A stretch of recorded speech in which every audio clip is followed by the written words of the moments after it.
France pour cette discussion autour de la sortie de la première monographie de Miguel Marajo. Je ne sais pas si on se tutoie ou on se vous voyez devant, devant le public. Vous êtes un des principaux artistes de la scène diasporique. Vous participez à l'exposition Paris Noir qui a lieu au Centre Pompidou jusqu'au 30 juin. Et vous êtes un des pionniers sur beaucoup de sujets d'émancipation. On va les découvrir ensemble. Et à votre droite, Miguel, Cindy Olowu.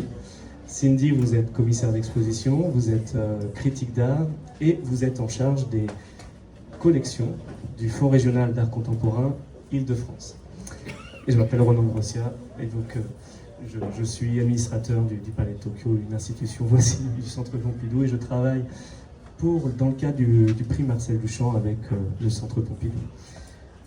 Les thématiques que l'on souhaitait, Miguel, Cindy, aborder, c'était d'abord une rapide présentation de vous, Miguel, par Cindy, en référence à la monographie.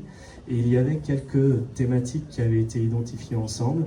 La thématique de l'improvisation, la notion d'approche jazzy du travail, la référence à Aimé Césaire sur la notion de positionnement, de complicité passive, notamment face à des actes racistes, on y reviendra. La poésie mêlée, qui est très importante dans votre travail, notamment autour de la chevelure, du symbole de la chevelure comme espace d'émancipation. Et on verra que beaucoup d'artistes africains, américains, africains et caribéens ont repris dans les décennies qui ont suivi ces thématiques.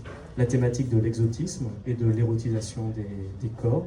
Et je crois que vous souhaitiez faire une allusion à Bataille à ce moment-là. La thématique du chlordécone, pour les personnes qui ne connaissent pas, c'est la pollution qui impacte les zones côtières, très similaires aux algues vertes en Europe. On y reviendra avec l'aspect centre et périphérie. Je crois que vous montrez effectivement qu'il y a quelques algues sur la couverture. Et une thématique autour des violences, de la répression, de la domination des corps. Comment résister?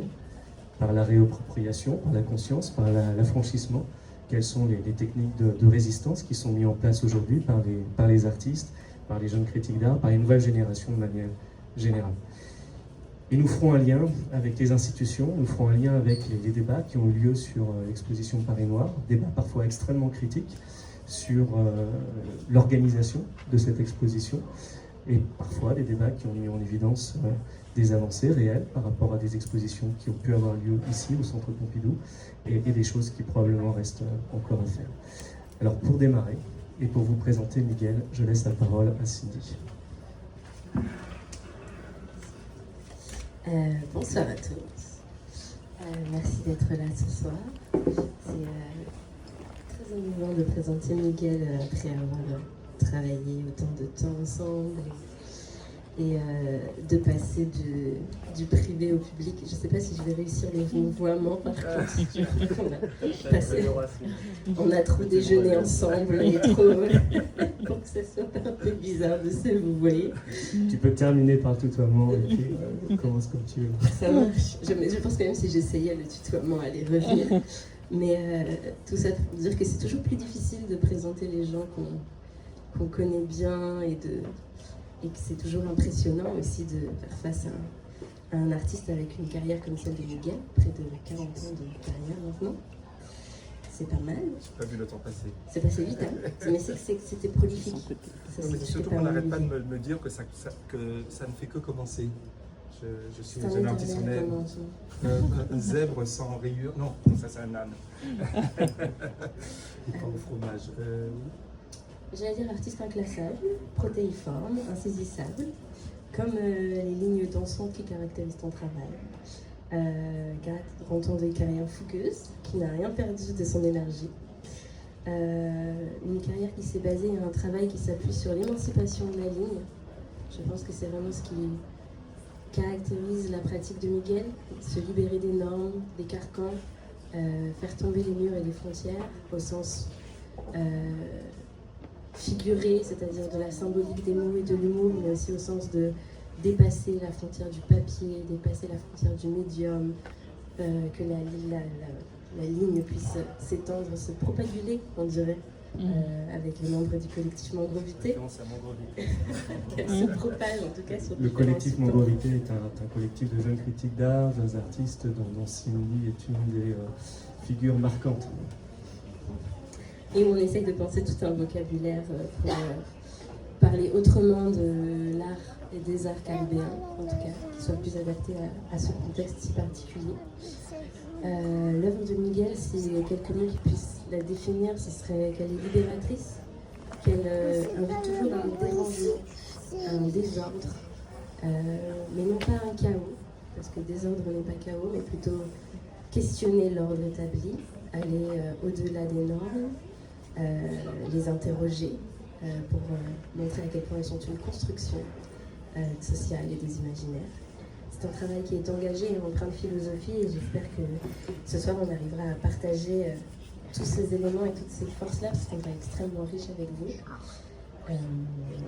et qui se nourrit d'influences telles que la négritude, le marronnisme, de René Louise ou encore la créativité avec tout le monde d'Edouard Glissant. Donc c'est un vaste programme en 1 heure, mais j'ai bon espoir qu'à nous trois on y arrive. Alors, je vais essayer d'être d'une bonne aide. Miguel, on démarre déjà sur, on enchaîne avec vous sur l'improvisation, l'approche jazzy du travail. Peut-être vous pourriez nous expliquer votre méthodologie, si vous avez une méthodologie, ou à l'inverse, votre absence de méthodologie pour concevoir vos œuvres.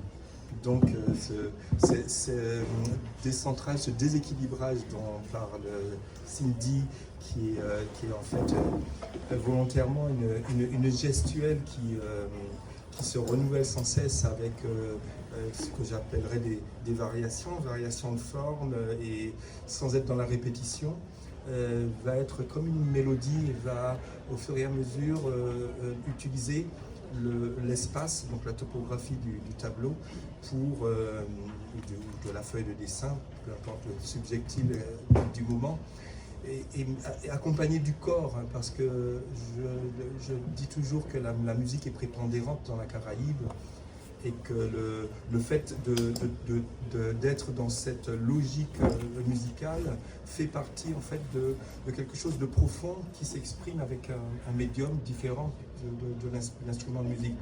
Donc il y a ce jeu du corps qui accompagne et qui crée une forme de kinesthésie en fait, c'est-à-dire que le contact avec le format va être accompagné d'une énergie qui après semble encore se mouvoir après l'intervention. Donc quand vous êtes placé devant une œuvre, vous avez encore l'impression que ça grouille, qu'il y a quelque chose qui est de l'ordre de l'énergie.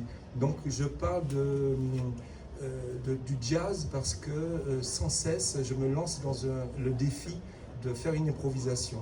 C'est-à-dire que quand le support est face à moi, il y a comme une espèce de tension qui est l'avant, et une fois que je suis dedans, le jeu peut être à la fois aléatoire, mais en fait finalement, comme dans le jazz, il y a une connaissance théorique, technique qui fait que finalement je retombe toujours sur on va dire des grandes lignes ou des choses qui émergent. C'est pas le chaos. Miguel, juste avant de passer la parole à Cindy, est-ce que vous faites de temps en temps le lien avec l'écriture automatique dans le breton, avec l'univers de l'inconscient? Alors il y a très très longtemps, je me suis retrouvé à faire cette expérience justement, pas au travers des mots encore, mais avec le dessin, qui était le fait de dessiner dans l'obscurité avec les deux mains. Et je me suis rendu compte que ce qui en résultait était très très surprenant, à tel point qu'une fois je me suis retrouvé avec un portrait parfait, c'est-à-dire qu'il y avait vraiment le profil, il y avait tous les éléments du visage et les cheveux. Ça s'en était presque qu'à bondir et à courir, tellement c'était impressionnant. Et donc du coup, j'ai gardé l'habitude de faire référence à breton parce que l'écriture automatique est censée sonder l'inconscient. Alors, ce qui ressortait souvent, c'était la question de l'identité, la question du portrait et avec le cheveu naturel. C'est pour ça que plus c'est allé, dans les années 86-87, déjà, je commençais à me réinventer tout un vocabulaire de personnages comme ça, que lorsque les jeux de mots sont arrivés, j'ai appelé les négroïdeux, qui est ce jeu en rapport avec négroïde, qui est un peu cette phase justement, un peu comme ce qu'on trouve dans le carnaval martiniquais, donc les nègres sirops qui s'enduisent de mélasse et qui poursuivent le public pour leur faire peur. Donc c'était une espèce de réaction, comme on pourrait dire, comme pour la pub Kylian, que vous ne connaissez peut-être pas, mais qui est des années 80, où elle disait je suis rousse, et alors, dans cette façon d'affirmer voilà, une particularité en disant, voilà, je suis comme ça, je l'assume. On va y revenir tout à l'heure. Cindy, vous vouliez ajouter un mot sur cet univers peut-être de l'improvisation en lien avec la calligraphie? Oui, et aussi avec l'histoire même du jazz, qui est une musique dont l'improvisation est une caractéristique, mais aussi où c'est pas juste improviser, c'est créer une variation infinie à partir d'un même thème. Et c'est quelque chose qu'on retrouve vraiment dans le travail de Miguel, tu me diras si je me trompe. Mais on a un peu c'est immédiatement identifiable, on a cette rythmique-là, mais c'est jamais pareil. On reconnaît quelque chose dans la ligne, dans le style, le graphisme, la pulsation, mais c'est jamais identique exactement. Et je trouve qu'il y a quelque chose de très similaire dans la composition même de comment le jazz est né, et aussi en lien avec l'histoire du métissage de cette musique. Le jazz, c'est quand même une musique qui se fait à partir du blues, mais aussi des orchestres militaires, des fanfares, et cette pluralité d'influences, d'inspiration, ce métissage, je ne vais pas d'autres mots, je trouve que c'est aussi quelque chose qui est dans des fondements du travail de Miguel, et c'est là où la métaphore du rythme jazzique m'a l'air très très pertinente. Et sur cette écriture, c'est que c'est presque aussi une calligraphie, cette ligne-là. On a presque envie de décrire des codes, de revoir des formes. C'est comme l'invention d'un langage qui est propre. Merci beaucoup, Cindy. Alors, Miguel, il y a un passage chez Aimé Césaire qui vous a particulièrement touché. Lorsque Aimé Césaire était à Paris, qu'il était dans le métro. Le tramway. C'était un tramway, ok. Et il s'est vu adopter une attitude qui était contre tous ces principes, simplement parce qu'il reproduisait les critiques, les attitudes racistes autour. Est-ce que vous souhaitez l'évoquer? Oui, alors ça a été presque un point de discussion assez fort. Je ne parlerai pas de discorde avec mon cher Jean-Marie Louise, qui est celui qui a écrit, le critique qui a écrit c'est que je soupçonne Aimé Césaire de se mettre dans une posture où il parle de la complicité de personnes noires qui, à un moment, se trouvent complices justement d'une discrimination. Alors, je vais vous raconter un peu l'histoire. Il est dans un tramway, il y a un noir qui s'assoit dans le tramway, et au fur et à mesure, il le décrit comme noir pour sûr, comme pour reprendre ses mots, et sa petite oreille, minuscule petite oreille, que la main industrieuse, j'imagine qu'il parle de l'acte du créateur, de Dieu, qui a construit cette petite oreille, et que son nez, une péninsule, je crois qu'il utilise le mot péninsule, etc. Mais il joue de cette description, et il parle de deux femmes blanches, bien sûr, européennes, qui se moquent, qui ricanent. Et lui, il dit qu'à un moment, il sourit, et il parle de sa lâcheté retrouvée, si les mots sont justes. Donc c'est pour décrire une scène qui est en fait cette petite scène où même entre nous on ne se fait pas de cadeaux, on peut être discriminant, et cette discrimination c'est comme s'il se retrouve finalement complice de cette risée. Mais j'ai l'impression qu'en fait il joue de celui qui prend cette posture, mais je suis pas sûr qu'il ait été capable d'être vraiment dans cette posture discriminante. Alors, est-ce que c'est parce que j'ai un regard admiratif pour Aimé Césaire et que je n'arrive pas à croire à cette scène? Rien ne le prouvera. Je n'ai pas d'éléments de preuve pour dire que... C'est un très beau passage en tout cas de Aimé Césaire et qui fait le lien avec un mot qu'il a vraiment mis en avant, y compris dans sa pièce de théâtre sur le roi Christophe, sur l'inégalité de sommation, le fait que l'inégalité on nous l'impose et ça reste ancré dans l'inconscient et donc on la reproduit avec les autres. Et ça fait le lien avec ce que vous vouliez évoquer également, Cindy. Évidemment, parce que quand on pense à ce type d'anecdote, on pense forcément aussi aux écrits de François. Oui, forcément. Et aussi, je ne serais pas aussi convaincue que toi sur la perfection d'Aimé Césaire. Je pense que l'imperfection ne le rendrait que plus admirable d'avoir le courage de reconnaître ces travers qu'on a souvent nous-mêmes peur d'admettre, surtout quand on est afrodescendant ou racisé face à ces questions-là. Et je trouve que ça montre peut-être deux choses importantes, ce passage, et que questionne aussi ton travail, c'est à la fois comment ces critères de beauté sont complètement intériorisés et comment on a tellement grandi avec. Et c'est là où les écrits de Fanon sont très révélateurs sur toute la psychologie du colonisé, dans Peau noire et masque blanc notamment. C'est que justement, c'est intégré, même c'est pas si simple de se déconstruire et dire qu'on veut revendiquer la beauté noire, fait qu'on a tellement grandi avec une esthétique et une revendication d'un nez fin, du cheveu lisse, discipliné, que inconsciemment on essaye de recréer cet idéal de beauté-là qui n'est pas réaliste et que même quand on est soi-même auteur, même quand on est soi-même un corps racisé, on n'a pas conscience à quel point on a intégré le regard de l'autre, le regard du colon qui rend ce que Fanon explique très bien comme une sorte de schizophrénie assez importante. Et je trouve que cet extrait l'illustre bien.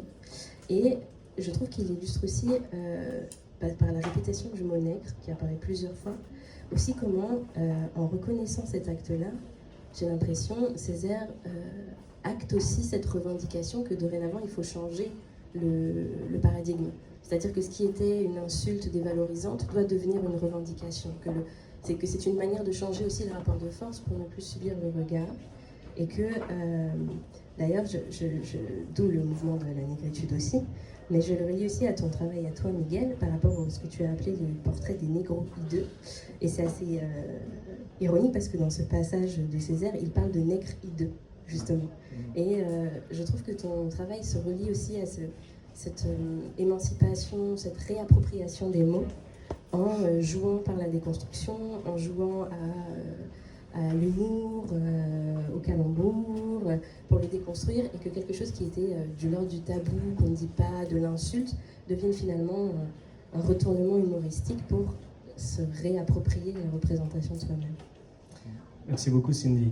Alors, il y a un autre auteur qui est très important dans cet univers, c'est Joseph Tonat, qui a écrit L'impérialisme postcolonial, critique de la société des éblouissements, parce que c'est important de dire à quel point Césaire, Fanon ont insisté sur le fait que ces stéréotypes... Afrodystopie, je crois. Afrodystopie, absolument. Son deuxième livre très important.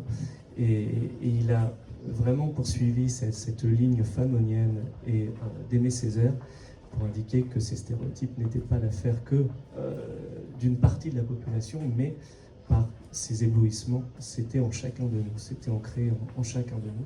Ce livre est également très, très important. Alors comment y résister?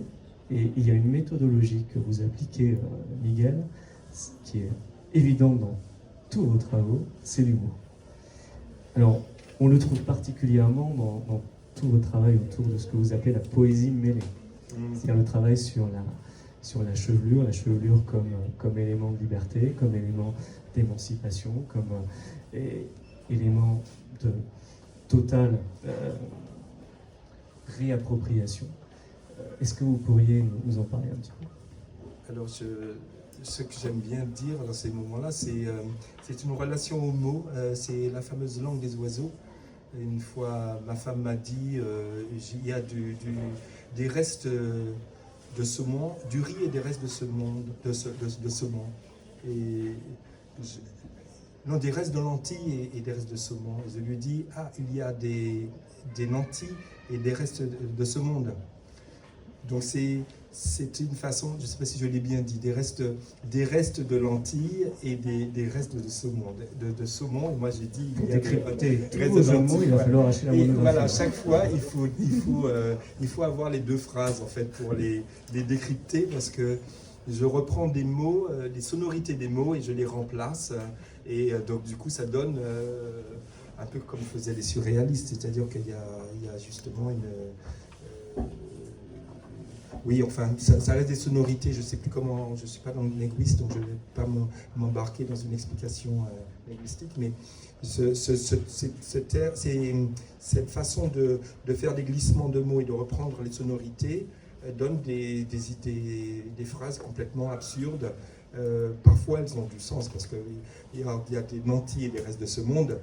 Voilà, ça parle tout de suite, ça fait quelque chose de consistant, alors que il m'est venu, toujours avec l'idée du cheveu, de prendre des notices de défrisage et de jouer justement sur cette notice qui est a priori censée nous faire du bien, aussi produit quelque chose d'absurde. C'est-à-dire qu'on a vanté comme étant un soin, et finalement on s'aperçoit avec le temps qu'il y a des problèmes d'alopécie cicatricielle, il y a des problèmes de vue, il y a des problèmes de cancer de l'utérus. Enfin bon, je ne vais pas parler de choses trop sombres parce que ça va vous attrister. Je préfère rester sur la partie de l'humour qui justement qui donne du ressort. C'est que voilà, je me suis vengé sur ces notices en leur donnant un aspect tout à fait différent qui les tourne complètement en dérision et associé à des dessins en plus. Voilà, il y a ce côté parlant de la ligne justement du dessin et en même temps la ligne d'écriture qui vient juxtaposer ces textes qui créent de la dérision. Encore l'utilité qu'aurait dû avoir, le soin qu'aurait dû avoir les produits de cosmétiques, enfin les produits soi-disant cosmétiques. Merci Miguel. Donc en réalité c'est extrêmement important d'aller, dans le cadre de vos travaux, regarder les indices qui sont dans les œuvres. Parfois vous mêlez dessin et texte. Regardez les indices qui sont également parfois dans les titres. Souvent les titres sont très humoristiques. Et évidemment, la monographie aide à décrypter une partie de ces énigmes. Cindy, je crois que vous vouliez également ajouter un élément sur l'importance de la chevelure au cœur du travail, et de l'humour bien sûr, au cœur du travail de Miguel. Oui, sur la chevelure, parce qu'en ce moment, mais depuis ces dernières années, il y a une réflexion de plus en plus libérée, en tout cas sur le cheveu nappy, sur les coiffures, sur les tresses ne plus défrisées, mais Miguel travaille sur le sujet depuis 1987, donc ce qui fait quand même de son travail une démarche pionnière à une époque où c'était pas du tout la norme que de vanter ou de défendre le cheveu naturel, et où c'était un acte politique et militant engagé et fort, et surtout aussi rappeler le lien important entre le cheveu et les corps, et que vouloir défriser et discipliner la boucle, c'est la même volonté que de discipliner et d'encadrer et contrôler les corps pour les faire entrer dans un carcan, et que le cheveu crépus, frisé et bouclé a toujours été du côté de l'indomptable, du désordre, du chaos, du sauvage, contrairement à l'ordre établi, calme, et que tout ça, on a l'impression que c'est loin derrière nous, mais en fait, dans le quotidien même de ce qui est autorisé dans la société, de quels cheveux on peut porter où et quand, c'est toujours un sujet d'actualité, et on pourrait l'approfondir quand on parlera plus spécifiquement des corps en lutte, mais c'est vraiment aussi cette intersectionnalité sur la question également des produits chimiques et du rapport à la nature, et sur l'écriture plus spécifiquement. Ce qui est assez intéressant, c'est que, il faudra regarder la monographie, mais ce travail de la ligne pour le cheveu, souvent va aussi amener un style calligraphique très particulier. Je pense notamment à l'œuvre qui s'appelle Chaban, avec une définition du dictionnaire qui remet bien en contexte ce qu'est un chaman, parce qu'aujourd'hui on a tendance à le prendre comme synonyme de métis, mais à l'origine le chaman est un mouton à laine frisée. Donc ça, on voit aussi toute la sémantique qui est chargée par cette définition, et même dans l'écriture de la notice et dans le rythme des lignes, il y a toute une réflexion entre la laine du mouton et le traitement du cheveu. Et je pense aussi à d'autres œuvres où là, il y a plus un lien presque de calligraphie avec la nature, la feuille d'acanthe, et qui aussi questionne ce rapport entre l'ornementation très disciplinée du rapport à la nature qu'on retrouve en architecture européenne classique, par exemple, et cette volute, ces arabesques un peu moins disciplinées, et aussi comment la question de l'arrondi, de la boucle, de la volute et du cadre qu'on y met autour est un vrai sujet à la fois d'histoire de l'art, mais aussi de pensée philosophique et politique. Je ne sais pas si cette idée est si j'arrive à l'exprimer clairement. Si, vous avez indiqué, Cindy, c'est un mot très important, que sur ces aspects finalement du symbole de la chevelure dans l'art contemporain, Miguel, vous êtes pionnier. Et c'est quelque chose qui est arrivé et qui s'est énormément développé, notamment aux États-Unis, avec les artistes africains américains, mais ça ne fait que depuis 20 ans. Donc on évoquait 87 pour les débuts de vos travaux sur ces sujets, avec notamment l'artiste chercheur Fahamou Pekou, qui a été également curateur, directeur artistique de plusieurs biennales d'art contemporain, avec des artistes plus tardivement comme Binta Diop, qui est d'origine sénégalaise et qui a fait la Biennale de Berlin, la Biennale de Dakar, qui est très visible aujourd'hui à l'international. Ce sont des artistes qui mettent au cœur de leur travail, la chevelure comme élément d'émancipation.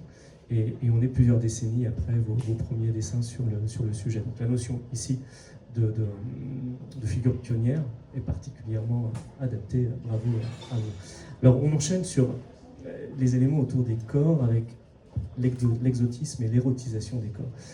Vous avez beaucoup, par l'humour aussi, dénoncé cette érotisation des corps dans vos dessins et depuis les débuts. Évidemment, l'érotisation des corps racisés, et là c'est extrêmement important de vous entendre parce que c'est également une démarche pionnière qui est reprise très très fortement par la nouvelle génération d'artistes.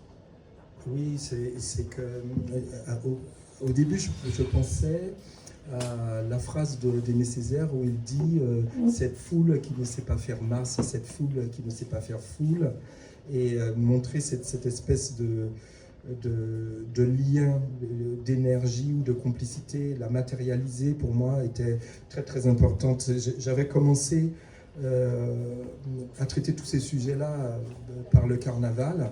Et le carnaval, c'est la soupape de la société. Donc tout ce qui était justement le rapport au corps débridé, c'était aussi ce rapport à la sexualité. Je me souviens plus très bien de la citation de Bataille, puisque c'est Jean qui l'a associé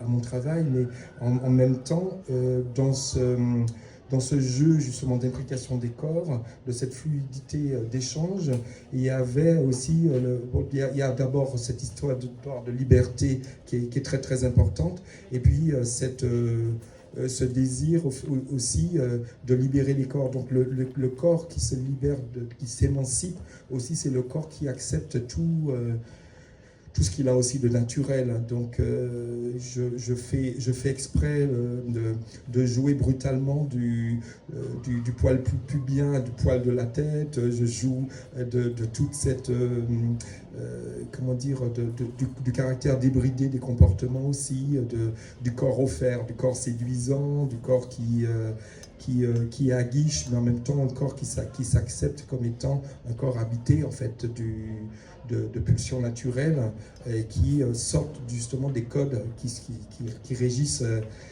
la société. Donc il y a tout un équilibre fragile comme ça, parce que on est quand même dans des milieux de monstration où nos œuvres sont décryptées, elles viennent choquer, où s'arrête la limite du choc, où on glisse de l'érotisme pornographique, etc.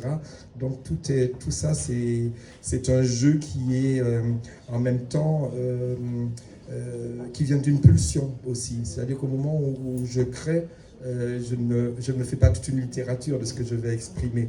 Je vis les corps, je vis un moment intense, et je montre en fait quelque chose qui est presque une libération, enfin pas presque, qui devient une libération jusqu'à dans certains cas, jusqu'à une forme de catharsis.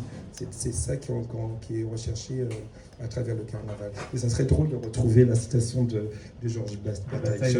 J'ai fait des signes du secours au niveau de la technique. Quelques minutes pour la retrouver.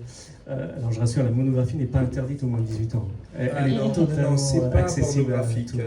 C'est vrai qu'il y a des dessins qui sont assez suggestifs, mais c'est pas la pornographie. Sur ce point, la dénonciation de l'érotisation des corps, je serais très intéressé de vous entendre, Cindy, puisque vous êtes responsable d'une collection publique, le Fonds régional d'art contemporain et Île-de-France. Une nouvelle génération aborde énormément ces sujets. C'est le rôle des fonds régionaux d'art contemporain d'acheter principalement les nouvelles générations. On se plaint assez que le Centre Pompidou mette beaucoup de temps avant d'acquérir les nouvelles générations, et c'est vrai. Il faut que les artistes soient très très confirmés.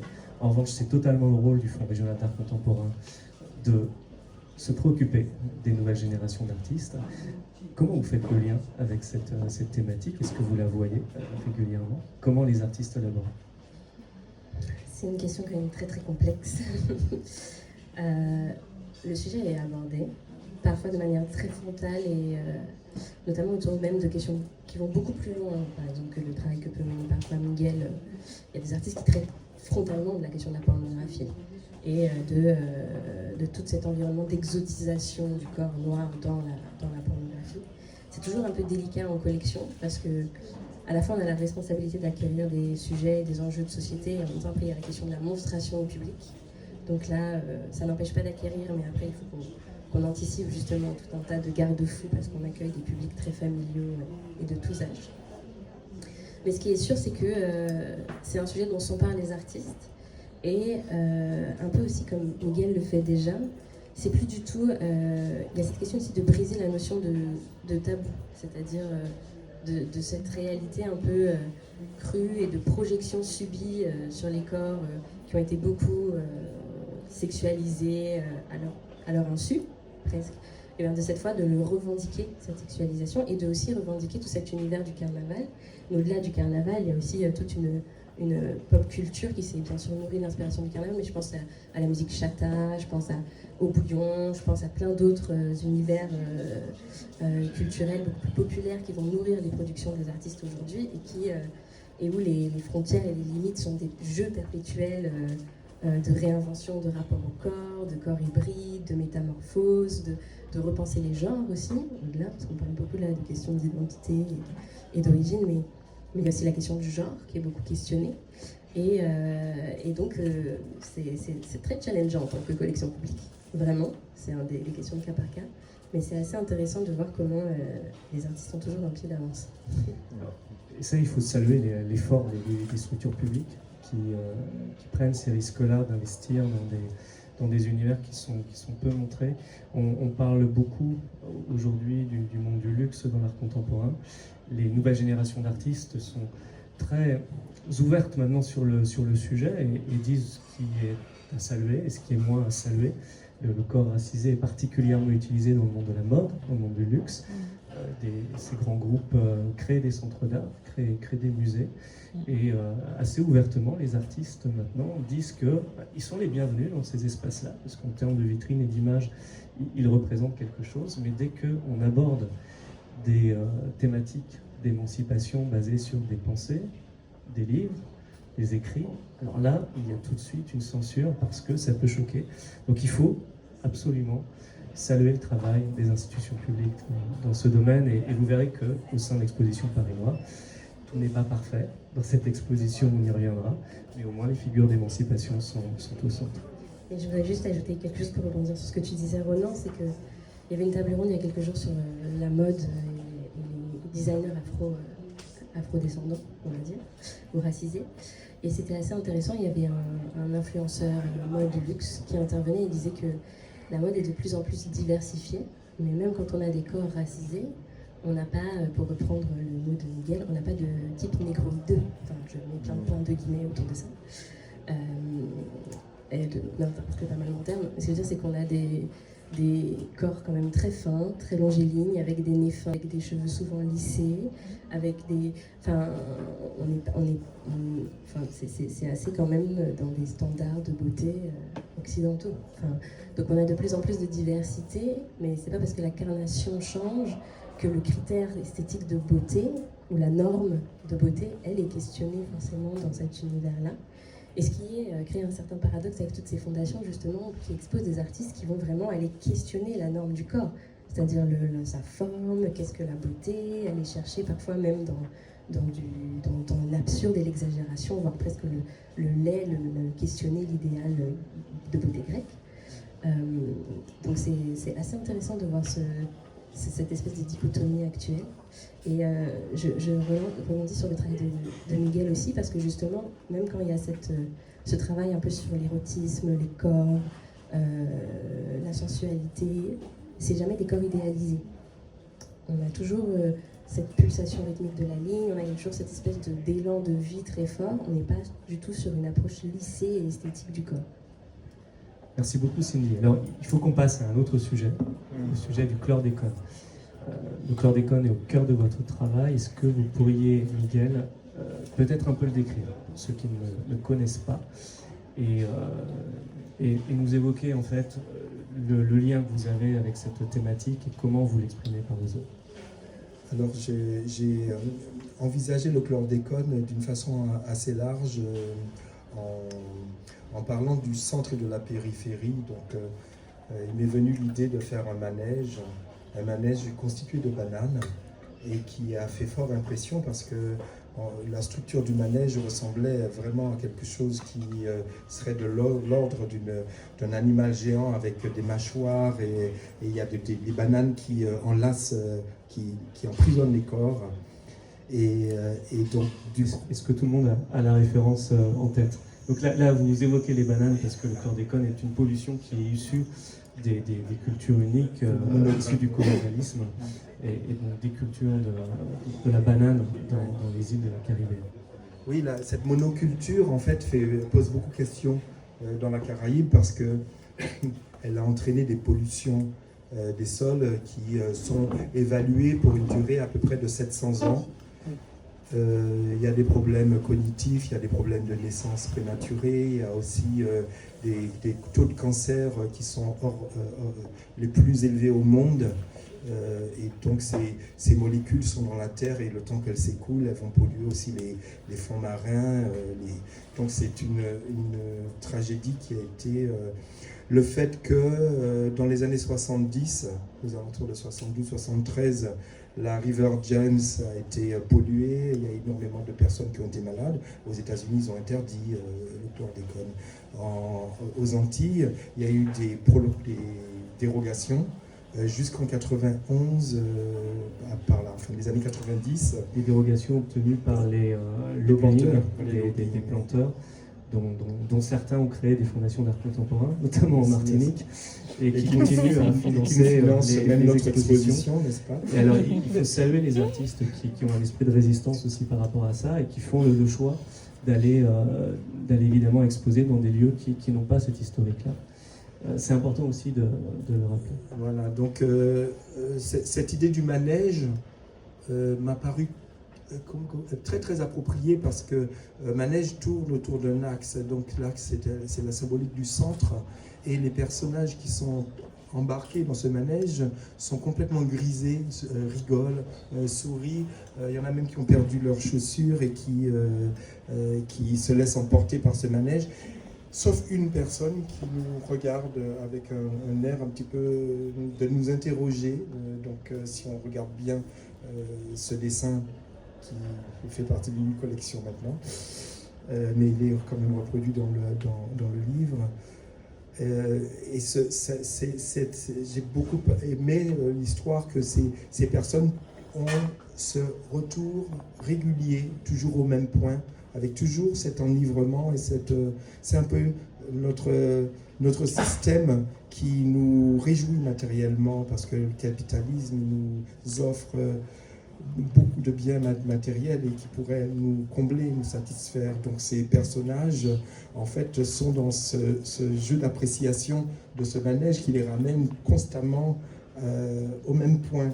Et cette répétition un peu fatidique de notre système qui finalement nous comble, nous amuse, nous distrait, est-ce que ça ne nous éloigne pas un petit peu de notre fond, de notre vide au niveau, je vais dire, intérieur, enfin, de notre vide existentiel? Est-ce que ça, à la fin, ça ne crée pas... Donc voilà, donc quand on regarde ce dessin, en fait, on n'est pas attristé, on a plutôt l'impression d'être dans une foire et de voir... mais bon, quand on va analyser, forcément, on aura toute cette symbolique qui est derrière... Donc encore une fois, je ne voulais pas vous attrister, mais voilà. C'est le but de l'humour, de la dérision dans ce travail-là, justement, pour faire des glissements, pour amener des choses qu'on ne veut pas voir et qu'on voit de façon ludique et qui donne une lecture un peu, comment dire, je dirais pas édulcorée, mais acceptable, abordable. Dans ce lien, Miguel, entre le centre et la périphérie que vous évoquez, ces dominations qui sont imposées par une mégalopole, une métropole, versus les territoires qui sont plus isolés, je pense qu'il y a évidemment des résistances possibles, y compris dans les institutions culturelles. Et donc je vais passer la parole à Cindy. Vous êtes particulièrement confronté à ce sujet avec un équilibre important entre le centre et la périphérie au sein de la région Île-de-France. Comment l'équipe du Fonds régional d'art contemporain étend progressivement la collection aux artistes d'origine diasporique, quelles que soient leurs origines, soit caribéennes, africaines, sud-asiatiques, etc. Ça reste un enjeu. On n'est pas encore au point sur le sujet. Il y a une volonté et on essaie de progressivement mettre en place une ouverture plus grande de la collection, et c'est certain qu'on a un vaste retard à rattraper. Après, c'est toute la complexité de la région Île-de-France. Chaque région a ses enjeux, mais je vais parler de celle que je connais. C'est qu'à la fois, on est très centralisé avec Paris qui a une forte présence, et en même temps, c'est pas le fond de Paris, c'est le fond de la région. Et donc, l'équilibre, c'est que... C'est juste pour préciser, donc, pour que tout le monde comprenne bien, c'est un double financement, hein, État et région. État et région. Donc, région Île-de-France et État, c'est le modèle de tous les fonds régionaux d'art contemporain. Donc, c'est le modèle de financement des acquisitions dans l'art contemporain depuis le début des années 1980. Avec quand même un rapport 70-30. Ou 70 côté région, 30 côté État. 70. C'est assez particulier pour l'Île-de-France. Oui, on a quand même un fort investissement de la région. Ce qui montre aussi quand même une conscience des enjeux liés à l'art contemporain au sein de la région Île-de-France. Après, on voudrait toujours plus, donc si on peut avoir plus, c'est bien. Et le reste vient de l'État. Et du coup, on a un double fonctionnement pour les comités d'acquisition, par exemple. Donc les artistes peuvent postuler spontanément, envoyer leur candidature, et ensuite on a un comité technique d'acquisition qui se réunit en septembre. Et là, on a des membres du jury qui sont nommés par la directrice et qui font des propositions d'acquisition et qui en plus vont aussi soutenir des propositions qui ont été envoyées via les candidatures spontanées. Donc il y a ce double niveau, candidature spontanée soutenue par les membres du jury et les propositions des membres du jury. Et un des axes importants, c'est que par exemple, un des membres du jury du FRAC pour les 3 ans, enfin déjà l'année dernière, mais pour les 2 prochaines années à venir, c'est Daisy Lambert, qui est une commissaire et critique d'origine caribéenne, racisée, qui travaille énormément sur ces sujets et ces questions décoloniales. Mais on a aussi l'artiste Marie Voignier, donc on a aussi une pratique artistique ancrée beaucoup plus sur les territoires ruraux de l'Île-de-France. Qui a été beaucoup exposée au Centre Pompidou, qui travaille beaucoup sur les questions coloniales, décoloniales, qui a été une des finalistes du prix Marcel Duchamp. Vous avez un comité technique, un comité d'acquisition investi sur ces sujets. Très. Et après, on a aussi Gaël Charbot et Jean Deloisy, qui ont des sujets, des champs d'expertise curatoriale complètement différents, mais qui permettent un équilibre au sein du comité. Donc déjà, c'est un premier pas important, c'est qu'il faut que ces enjeux et ces sujets soient représentés au sein des personnes qui ont acté l'acquisition des œuvres. Parce que nous, à la collection, on n'arrive qu'après, une fois que les œuvres ont été acquises, donc on n'intervient pas sur le choix. Et ensuite, on fait énormément de partenariats, de collaboration avec les écoles. Donc on travaille beaucoup avec les Beaux-Arts de Cergy, de Paris-Cergy, les Beaux-Arts de Paris, mais aussi les ateliers d'artistes, Artagon, Pantin, Pouche, mais aussi des ateliers bien moins connus qui sont plus dans des régions un peu plus éloignées de Paris. Je pense aussi à des villes où on va intervenir comme Nemours, Meaux, là on est parti jusqu'à Roissy en France. Donc on mène aussi tout un tas d'actions de médiation, de partage de collections, d'activités hors les murs, pour aussi aller donner plus de visibilité et toucher toute l'île de France et ne pas rester focalisé sur Paris, ce qui est un vrai enjeu et un vrai challenge. Merci beaucoup Cindy. Alors, une des dernières thématiques était comment résister à cette domination du corps, comment résister de manière générale à toute violence, à la répression. Quelles sont les techniques de réappropriation, de prise de conscience que chacun de vous pouvez observer aujourd'hui ou pratiquer dans le cadre de votre travail. Je vais commencer par vous, Miguel, sur la notion de circonvolution comme source de rébellion. Alors, comment pourrais-je parler de ça? Je crois que c'est quand même le dénominateur commun de toutes mes œuvres. Il y a cette écriture qui est,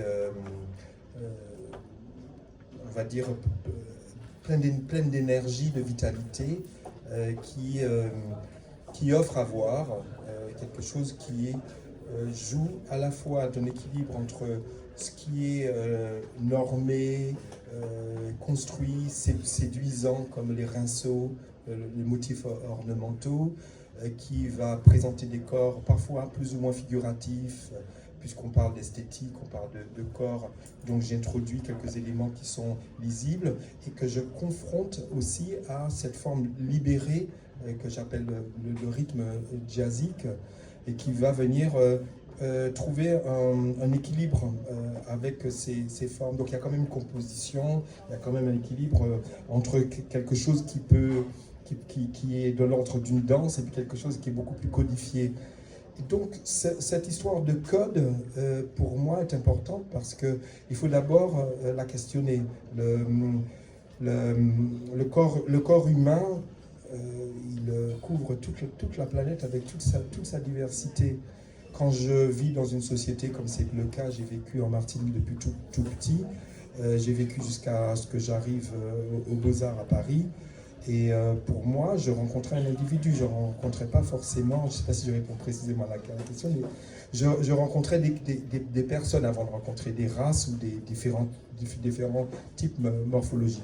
Ce qui fait qu'aujourd'hui, je rencontre un Chinois aujourd'hui, je le vois ce soir, même s'il est dans un groupe, je sais que c'est lui que j'ai rencontré. Donc j'ai une lecture des visages qui est une lecture d'un être humain, d'une personne que j'ai rencontrée avant de rencontrer un type morphologique. Donc mon travail va être de dire que quelqu'un est quelqu'un, pas de montrer forcément un type morphologique. Donc je joue aujourd'hui sur un symbole, donc le symbole justement qui est le symbole de l'ornementation avec toute sa rigueur, et je mets en face quelque chose qui pourrait paraître déconstruit, mais en même temps qu'il trouve son équilibre et sa résonance en face.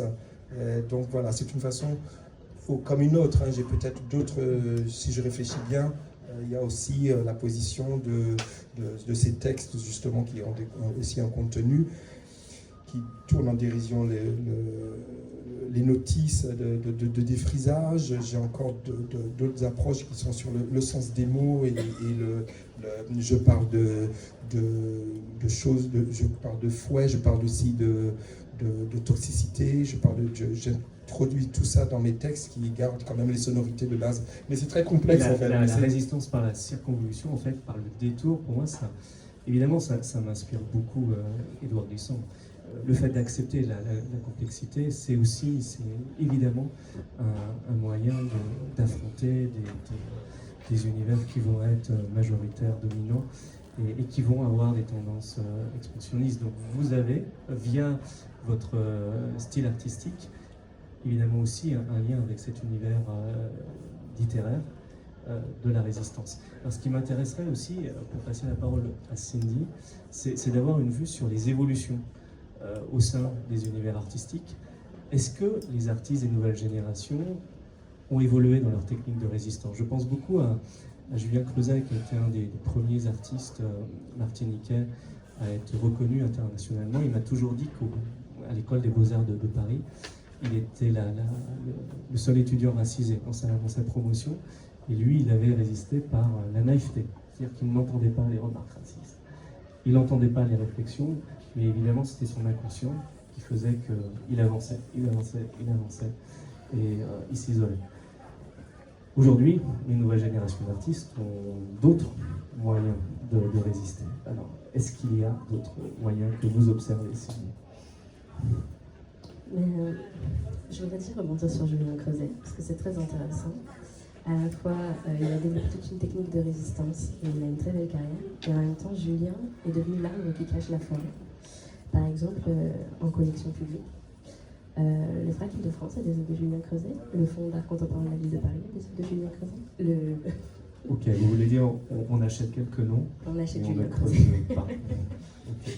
Mais il est présent dans énormément de collections de FRAC, par exemple, et de collections publiques françaises. Et c'est un des rares artistes caribéens à être présent en collection. Enfin, ce que vous dites est vrai aussi pour les centres Pompidou. Plusieurs chercheurs, des jeunes générations, ce sont les plus curieux sur ces sujets, ont mis en avant le fait que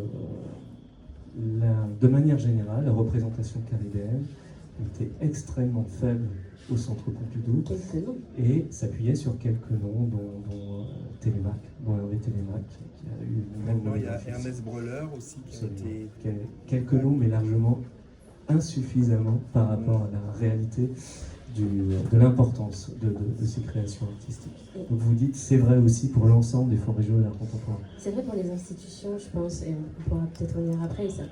J'admire le travail de Julien et j'aime beaucoup ce qu'il fait, mais malgré lui, il est devenu un peu la référence de l'artiste caribéen.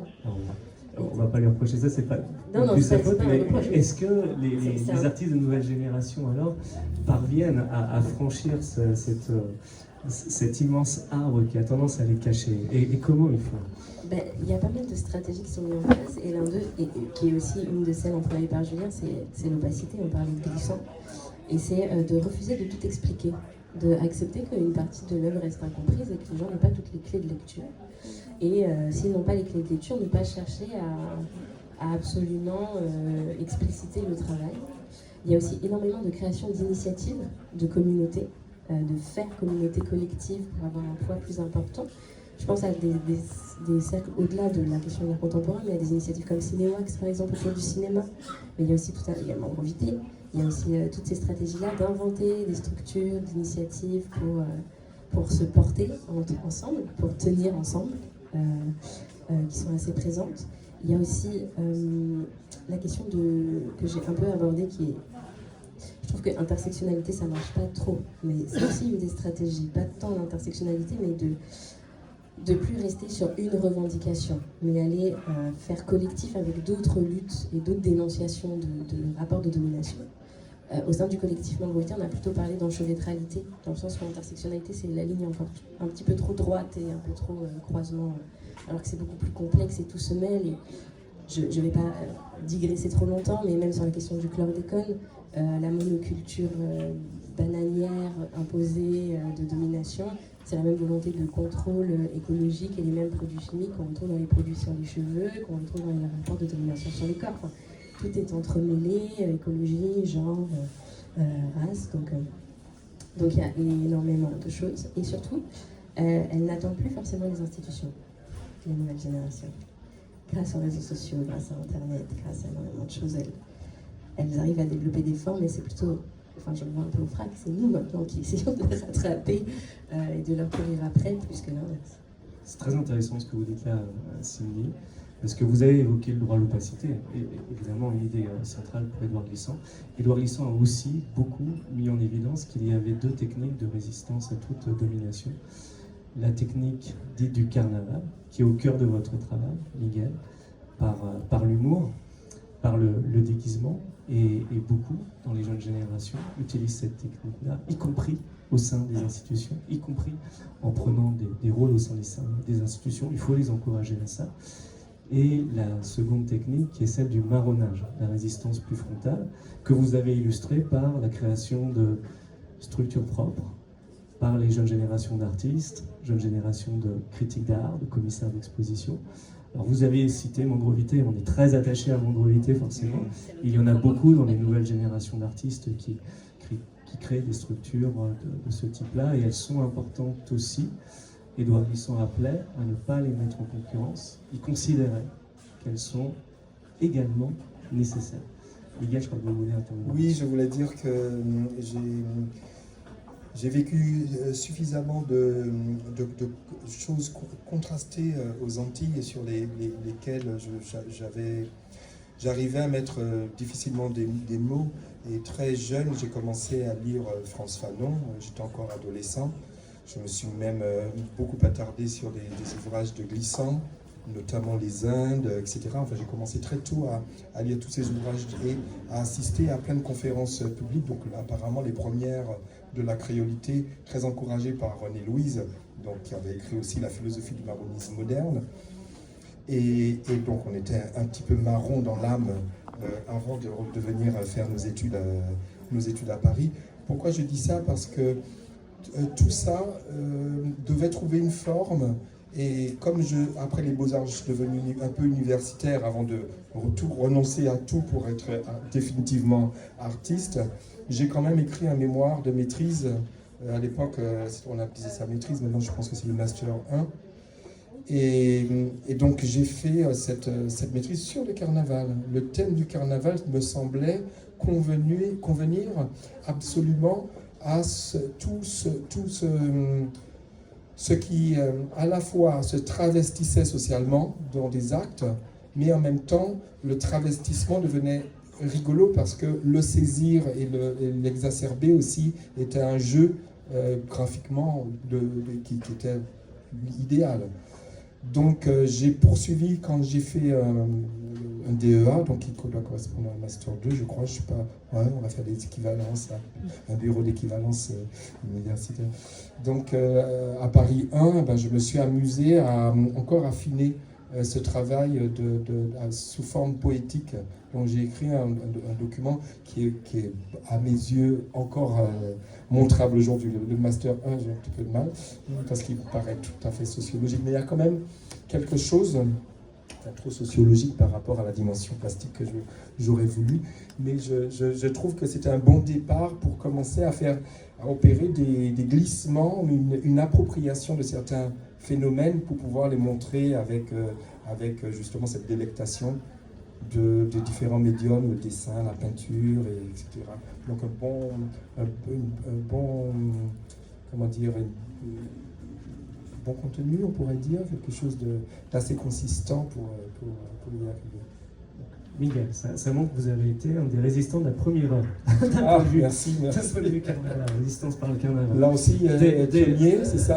Alors, la résistance par le carnaval autorise à être libre sur les institutions, autorise à être libre sur ce qu'organisent les institutions, autorise à être libre sur les expositions.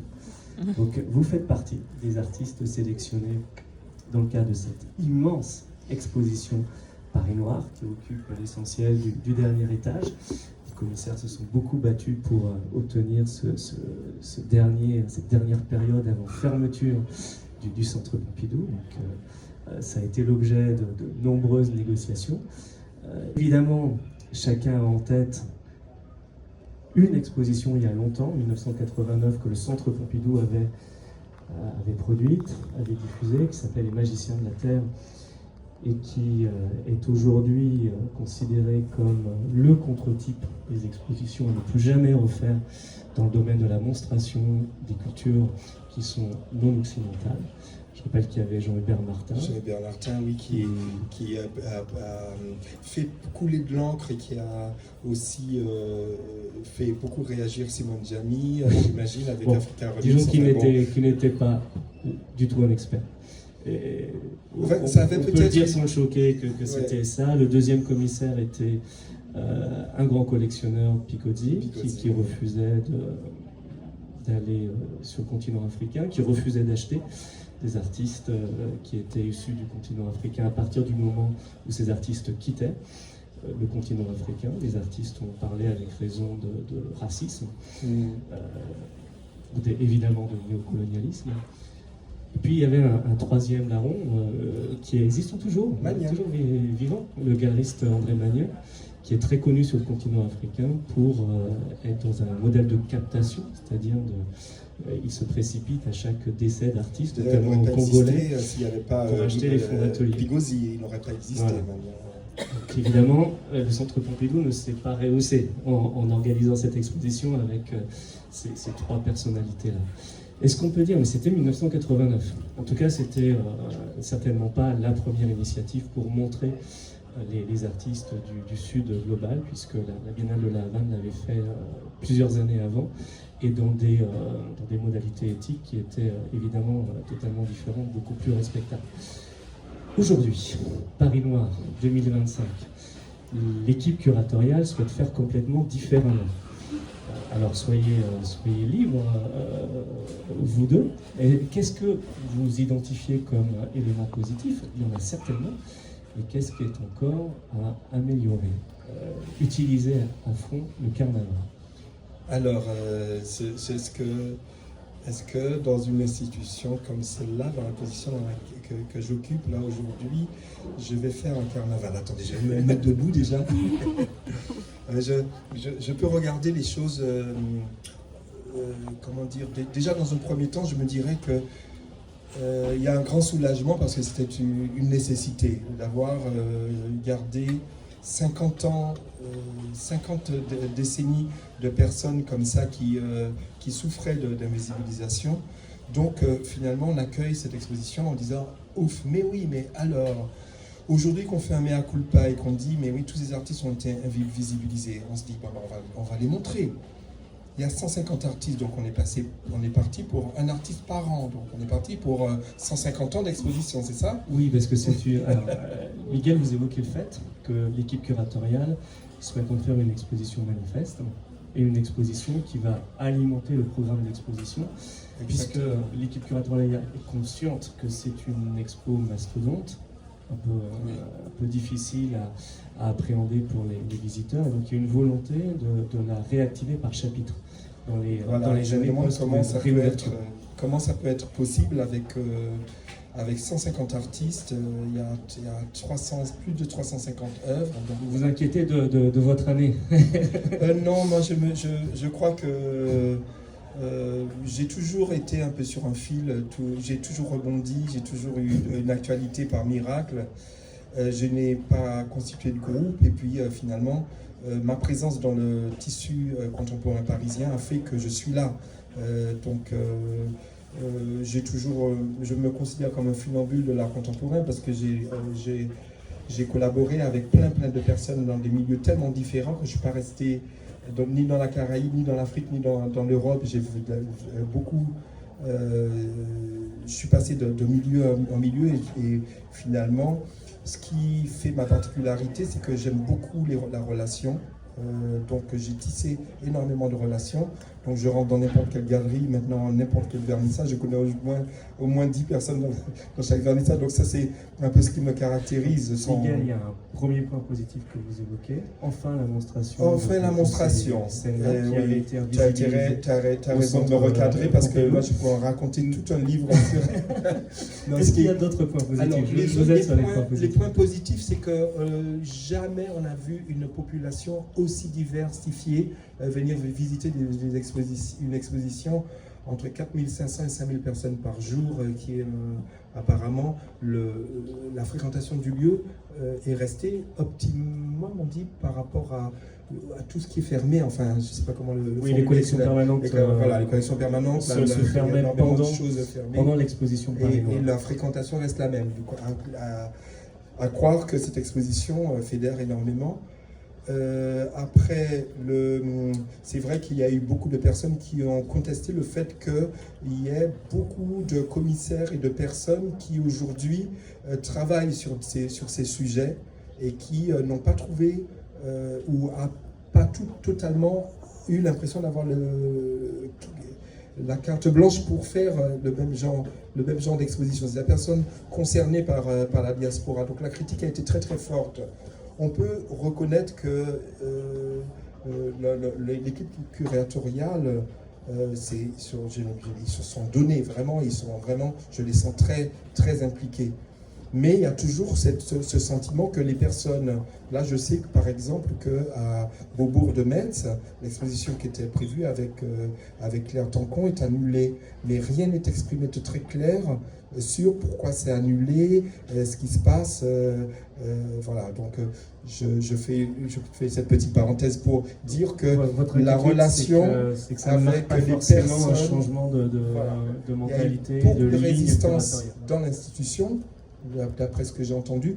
Donc ça signifie qu'il faut encore en user de diplomatie, de beaucoup de patience et de collaboration, d'échange pour pacifier les relations, qu'elles ne soient pas juste du décolonial brutal, mais qu'il y ait un raisonnement de fond et qu'il y ait, bon, puis je ne suis pas un institutionnel non plus, donc j'en parlerai pas aussi bien. D'accord, mais c'est dit de manière très, très diplomate, Miguel.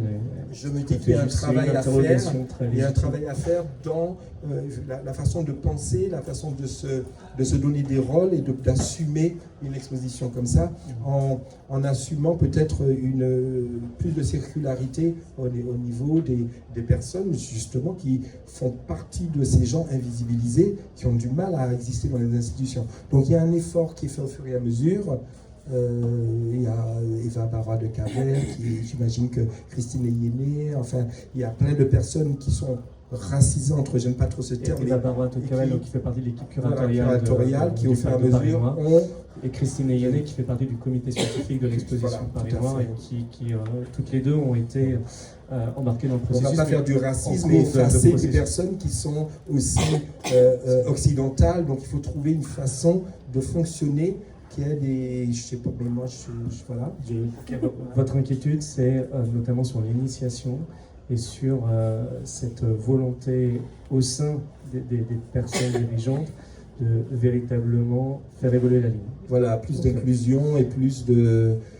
voilà, que certaines personnes soient un peu mises au même niveau. Il y a le pouvoir de décision aussi, qu'il n'y ait pas juste quelque chose qui soit complètement tellement verrouillé que finalement les luttes anticoloniales sont en sourdine, les choses sont dites avec beaucoup de prudence, et que ce qui a besoin de se libérer dans la parole, j'imagine, va au fur et à mesure se faire au niveau même étatique, c'est-à-dire qu'il y a besoin d'une relation apaisée avec les ex-colonisés, que l'Empire finalement se montre plus dans l'écoute et dans l'échange avec... donc on est rentré dans un truc purement politique. Et Miguel, juste pour expliquer, parce que ce que vous dites très poliment et de manière très, très à droite, c'est que l'équipe curatoriale a été diverse, mais l'initiation du projet n'a pas été diverse. Et donc à partir de ce moment-là, il y a une question qui se pose sur la pérennité de telles initiatives. Après, ce qui serait intéressant, c'est de vous entendre aussi, Cindy.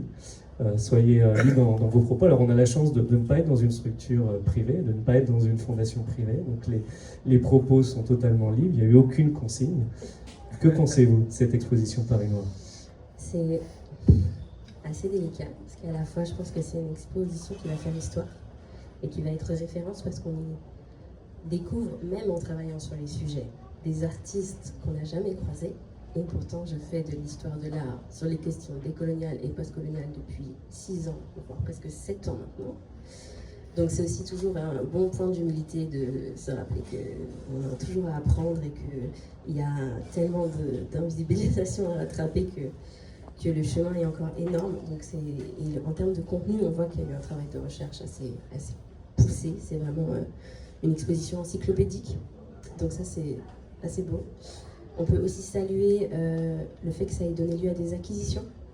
Et là, c'est là où je bascule vers la nuance de mon propos, c'est qu'on voit tout un tas d'expositions qui invitent les scènes afrodescendantes, racisées, queer et autres, sur les questions afrodescendantes et le lien périphérie, justement, et centre. Il y a Banlieue Chérie, il y a la Cité de l'Immigration, il y a eu Joie Collective pour saluer et fêter les résistances au Palais de Tokyo, il y a Paris Noir ici au Centre Pompidou. On est quand même sur des programmations d'exposition qui sont très ancrées sur ces questions-là, mais qui sont des temporalités de programmation. Ça veut dire qu'une fois que l'exposition est finie, on revient à des programmations classiques. Et d'ailleurs, je trouve que le fait que ces programmations fassent tant événements montre qu'elles sont pas si classiques et traitées au même niveau que le reste des programmations habituelles. Enfin, ça pose quand même aussi question. Donc le fait que cette exposition-là de Paris Noir ait donné lieu à des acquisitions et permette au Centre Pompidou aussi un peu de diversifier et de conserver des artistes qui ont été invisibilisés parce que du coup ils entrent en collection publique, ils deviennent des collections inaliénables au même titre que les Dubuffet, Picasso et compagnie. Ça c'est un vrai bon point parce qu'on est dans une temporalité beaucoup plus longue qui est celle de l'acquisition. Après je me pose aussi la question avec cette programmation d'exposition du piège de la représentation. C'est qu'à la fois la représentation est absolument nécessaire pour que le public et les personnes qui ne sont pas forcément familières du monde de l'art et pour les artistes leur permettent d'exister. Pardon, cette phrase n'était pas très correcte, mais la représentation est essentielle pour permettre aux artistes d'exister et pour permettre à un public, la preuve est avec la fréquentation de cette exposition, de se voir et de se sentir représenté et que l'art n'est pas l'apanage d'une élite comme on pourrait le penser. Et en même temps, l'enfermement le piège de la représentation, c'est qu'elle ne change pas le système en tant que tel, le fonctionnement de l'institution. On va passer à autre chose après cette programmation et cette représentation. Et on a attendu 50, 60, 70 ans pour voir le travail de ces artistes. Attention à ne pas reproduire la même chose pour les 50, 70 ans de la génération suivante. Parce qu'on aura toujours 50, 70 ans de retard. Et en attendant, c'est des carrières d'artistes compliquées, c'est des carrières difficiles et invisibilisées qui demandent beaucoup d'abnégation, beaucoup de foi, il faut trouver des solutions pour vivre et montrer son travail en attendant. Et ça pose vraiment aussi question. La représentation en tant que telle seule ne suffit pas. Parce que si au sein des institutions, les recrutements, par exemple, moi je pense que l'avenir c'est aussi de recruter des gens pour aussi diversifier les équipes au sein des institutions. Parce que du coup, elles sont plus sensibles à ces questions. Les équipes et les directions. Et les directions. Mais ça commence par les équipes, parce qu'avant qu'on change les directions, commençons par les équipes. Et on va déjà, la machine va déjà être, il y aura un petit court-circuit dans l'engrenage. On va un peu plus changer la manière de cette approche. On sera un petit peu moins dans l'événementiel et la programmation. Et en même temps, c'est là où tout est ambiguïté, cette exposition va faire histoire. Le catalogue va rester. Il va pouvoir être enseigné dans les écoles comme l'école du Louvre et dans les universités. Ça va permettre à des tas d'étudiants de découvrir ce travail. Mais si comme Magicien de la Terre, qui à l'époque avait déjà fait exposition révolutionnaire, on découvre les la professeurs d'histoire de l'art pendant 20 ans après s'en servaient comme référence. Évidemment, c'est beaucoup moins le cas maintenant à l'international. Oui, mais ça pose aussi la question de cette perpétuelle redécouverte de création afro ou afrodescendante, ou je devais dire afro pour couvrir africain, américain, caribéen et africain. Mais on est toujours dans la perpétuelle redécouverte. Mais on est dans la perpétuelle redécouverte parce que l'effort n'est pas constant dans l'acquisition, la monstration, la présentation. Et je pense que on sent que cette expo, par rapport à Magicien de la Terre, on a, même dans les pratiques curatoriales qui sont discutables et on n'est pas encore à l'idéal, on a fait un pas important. Et bouger les institutions, c'est un peu faire bouger un mammouth, c'est compliqué. Mais peut-être que l'étape d'après, ce serait qu'on n'ait pas une expo thématique Paris Noir, parce que aussi, ce serait bien que ça soit appelé les Paris Noirs, parce qu'il n'y a pas un Paris Noir, c'est déjà un peu essentialiste. Mais que du coup, ces artistes d'ascendance caribéenne, africaine-américaine, africaine, intègrent des expositions lambda, que ce ne devient pas le sujet en soi. C'est-à-dire que leurs productions soient traitées au même titre que les productions qu'on voit dans les galeries permanentes du musée. Et ça, c'est pour toute institution. Je pense qu'on va y tendre progressivement. Déjà qu'on ait des expos sur le sujet, c'est un énorme pas quand on sait la difficulté de traiter ces questions de banlieue, de race et d'origine en France. Mais l'étape d'après, c'est que ça ne soit plus une approche thématique basée sur l'origine, mais que la production de ces artistes intègre des expositions sur normalité. Oui, c'est ça. Très intéressant, grand merci à tous les deux. Donc si je résume, vous avez questionné, vous êtes tous les deux contents, cette évolution quand même, de cette évolution, même si elle n'est pas parfaite. Il y a deux éléments que vous avez challengés.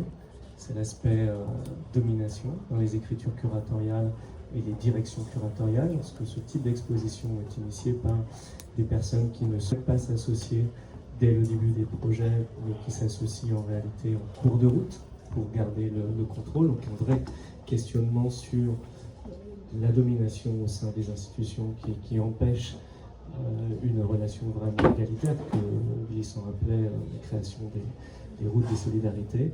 Et vous avez également questionné le titre en lui-même, comme plusieurs artistes, critiques d'art.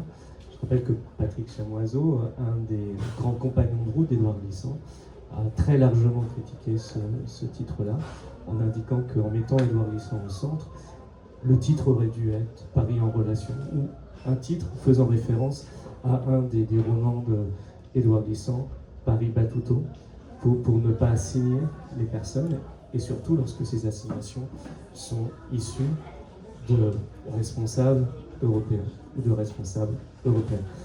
Grand merci. Avant de passer aux questions, je vais rapidement remercier la librairie du Centre Pompidou, avec Laurence Fruitier, l'équipe, Johanna, Chloé, l'équipe curatoriale et du musée pour cette exposition Paris Noir, avec Alicia Knock, Eva Barouat-Cavel, Aurélien Bernard, Laure Chevelot et Marie Siguier. L'équipe autour de la monographie. Alors Cindy, vous faites partie des autrices dans cette monographie, et un auteur qui n'a pas pu être présent, Jean-Marie Louise, plus la coordination de Stéphanie D'Argent. Il y aura un temps de... Au niveau des remerciements, j'aimerais aussi beaucoup remercier Laurence Gay-Parmentier, qui m'a fait le plaisir de me présenter Laurence Fruitier, donc qui elle aussi fait partie de l'institution. Bravo à vous. Et on remercie Maman Grossière, quand même, pour ça. Merci à tous les deux. Et Johanna et Chloé, que je ne connais pas, mais qui ont tout installé ici. Qui sont dans l'équipe de la librairie du centre Pompidou. Alors il va y avoir un temps pour celles et ceux qui le souhaitent aussi pour dédicacer, si vous le souhaitez, auprès de Miguel, sachant que la librairie doit de mémoire fermer à 19h45, donc on a 2 minutes pour des questions si vous en avez. Moi je voulais juste, par rapport à Paris Noir au titre, j'entends, je suis d'accord sur beaucoup de choses, mais il me semble que en fait, c'était pour faire référence aux grandes expositions du centre, Paris-Berlin, Paris-Moscou, Paris-Paris, etc. Et finir, puisque ça ferme très bientôt, sur Paris Noir. Donc comme un blackout en fait. Le noir. Je ne sais pas si c'est une remarque positive ou négative sur le titre. Je ne sais pas. Je le dis comme ça. Après, la proposition de Patrick Chamoiseau, Gardez Paris. Ça. C'était Paris en nation. Donc on était bon en termes. Et puis effectivement, je travaille au musée, il y a quand même des choses, ça commence à bouger. À bouger. Mais c'est lent, c'était long. Mais ça commence. Et ça a été très long. Okay. C'était très long et on est quand même quelques-uns à donner des coups de pied fourmilières. Bravo. Justement. C'est extrêmement Bravo Miguel important. pour tout ce travail. Ces pièces-là sont vraiment magnifiques. Et la stratégie de l'intérieur, c'est encore une fois la stratégie du carnaval au sein des institutions. Voilà. Et elle est déterminante. Bravo à toutes celles et ceux qui travaillent au sein des institutions. Il y a aussi un livre-objet qui fait partie des acquisitions de Boubou. Un livre-objet qui fait partie, et puis voilà, la monographie aussi qui est à la librairie Kandinsky. Il y a une autre petite question juste à côté. Oui, bonjour.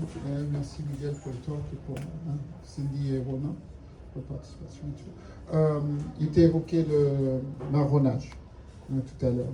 Et donc à part Paris Noir et à part le public, je veux savoir dans ton parcours, tu es un ancien un peu, hein, tu commences à devenir un ancien. C'est intéressant pour moi de savoir qu'est-ce que tu as vécu comme expérience de comment dire ça?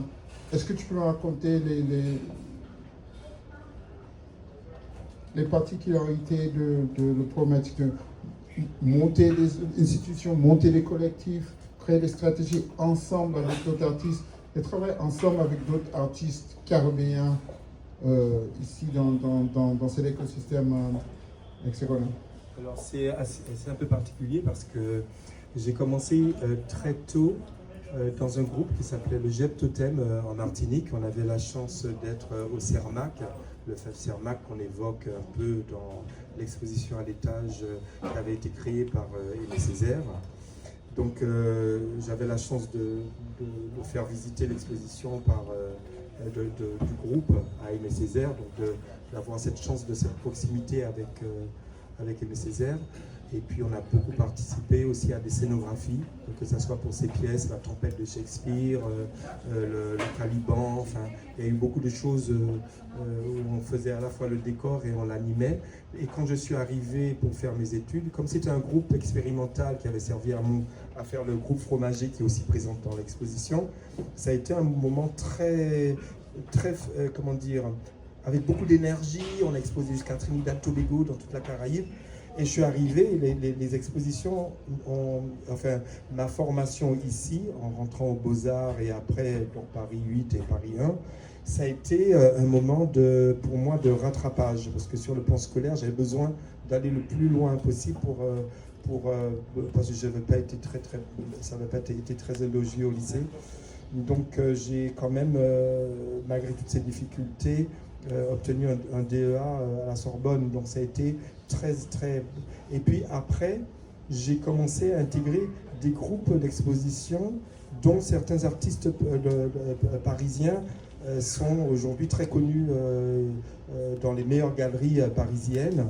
J'ai fait des expositions à l'Espace Comine avec la plupart des artistes qui aujourd'hui rayonnent chez Tarazieff, enfin je ne pourrais pas citer toutes les galeries. J'ai exposé avec Myriam Mindou à la galerie que tu dois connaître, Myriam, à la galerie chez Maya Muller. On est allé exposer jusqu'à Sana Galerie. Mes œuvres sont parties aussi en Afrique du Sud, à Hong Kong. Enfin, tout a commencé à bouger, mais de façon complètement chaotique. C'est-à-dire que je n'ai jamais vraiment appartenu à un groupe, puisque j'ai exposé à la fois avec des artistes qui aujourd'hui sont à la 193 Galerie ou à Africaris, comme j'ai des artistes qui sont chez Tarazieff, chez Kamel Menour, enfin je ne sais pas où. Enfin, il y a, ça marche un coup sur deux. Il y a ce côté, on parlait d'invisibiliser dans l'exposition, c'est-à-dire que moi j'ai dû complètement créer sans arrêt mon parcours, qui était un parcours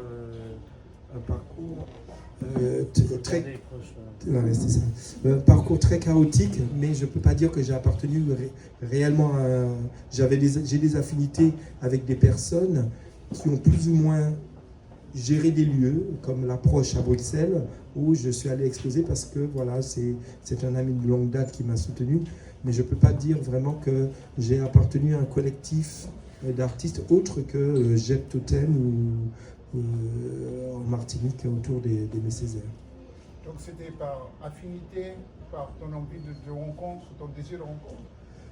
Le fait que tu viennes de Martinique fait que tu as accès à des univers où d'autres ne pourraient pas, donc, mais ce n'est pas un projet, c'est juste une accessibilité de quelqu'un qui aime la rencontre. Oui, voilà, je crois que j'avais conscience en arrivant dans un pays qui était très lointainement le mien, puisque j'ai vécu mes 2 premières années ici. J'arrivais à la capitale et ma seule façon d'exister ici, c'était de bouger, d'aller dans des vernissages, de rencontrer du monde et d'ouvrir le cercle au maximum. Et en même temps, comme j'ai le contact facile et que je suis très rieur et très liant, j'ai rencontré plein de personnes avec lesquelles j'ai noué des rapports agréables, ce qui m'a valu d'avoir la sympathie de Cindy, de Ronan, je pourrais citer énormément de personnes. Il y a à la fois ce travail professionnel où il y a un sérieux, il y a une construction, il y a un travail qui s'élabore, mais en même temps, pour moi, la relation est très très importante aussi. Donc elle est sincère, et elle est ouverte et donne lieu à quelque chose, une dimension supplémentaire, c'est-à-dire un lien qui fait que le tissu social parisien, quelque part, j'ai toujours été en synergie avec ce milieu, qui ne m'a pas toujours récompensé, hein, parce que ça porte pas bien loin d'être sympathique, mais de temps en temps j'ai eu des expositions dans différentes galeries parisiennes, et puis après qui se sont ouverts à l'étranger. Tout ça se fait sur un fil, c'est-à-dire de façon ténue. On ne sait pas ce qui déclenche, pourquoi tu es choisi pour être dans un groupe et d'exposer. Ça se joue à ce que tu racontes, qui colle avec un thème, et puis tout ça. Donc si je devais donner des conseils à un artiste pour lui dire comment faire, mon cas est tellement particulier que je me dis, j'ai toujours résumé ça en disant il n'y a pas de recette. Je me suis toujours dit à la fin, il n'y a pas de recette.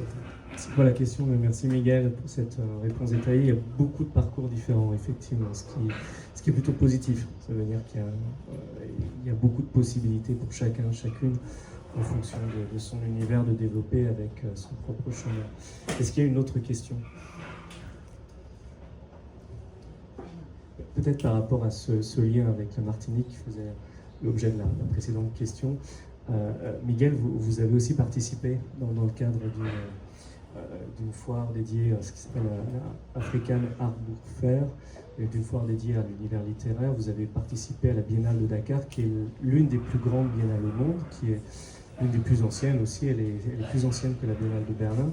C'est important à chaque fois de le rappeler. Elle a plus de 30 ans. Elle est aujourd'hui évidemment la première biennale à contester du continent africain et une des plus importantes biennales du Global South avec Sharjah, Gwangju, Sao Paulo. Vous avez participé à cette biennale. Qu'est-ce que vous en avez retiré comme nouvelle relation ? Parce que les liens potentiels entre le continent africain et la Caraïbe sont extrêmement importants. Ça fait partie aussi de ces route des solidarités qu'appelait de ses voeux Édouard Glissant pour construire entre les continents, entre les zones géographiques, des routes égalitaires et remplacer enfin les routes coloniales, les routes de l'esclavage, les routes du sel, toutes les routes commerciales. Alors déjà, j'ai un souvenir très, très émouvant de ce voyage qui faisait que pour la première fois j'allais en Afrique. Parce que je n'ai pas toujours suivi mes œuvres, même si elles sont allées jusqu'en Afrique du Sud. Et je me suis retrouvé dans un univers où le maillage, justement, que j'entretiens depuis des années avec énormément de communautés différentes, faisait que je me retrouvais en Afrique avec des gens que je connaissais, y compris avec African Art Book Fair et toutes les personnes qui sont acteurs de ce groupe. Et j'avais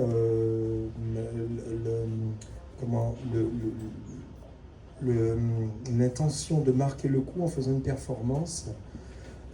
Donc je suis arrivé avec un ouvrage de 1800 et quelques de l'époque où justement il y avait toutes les descriptions des différents types comment on pourrait appeler ça, qui parlaient carrément de la race.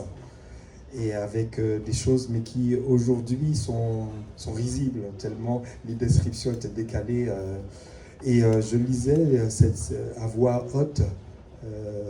Donc j'ai fait comme une espèce de césarienne un boulet que je traînais à ma cheville. Et justement Alicia Knock, qui est la curatrice principale de l'exposition, a été présente à cette exposition. Laurence était là aussi, je crois, au moment de la performance. Et puis, il y a eu aussi des curateurs du Palais de Tokyo, et dont on ne vient plus exactement comme ça. Non, je ne sais plus, bon, c'est pas très, très important. Et à ce moment-là, en fait, je vivais quelque chose de très, très intense parce que j'étais à la fois dans une espèce de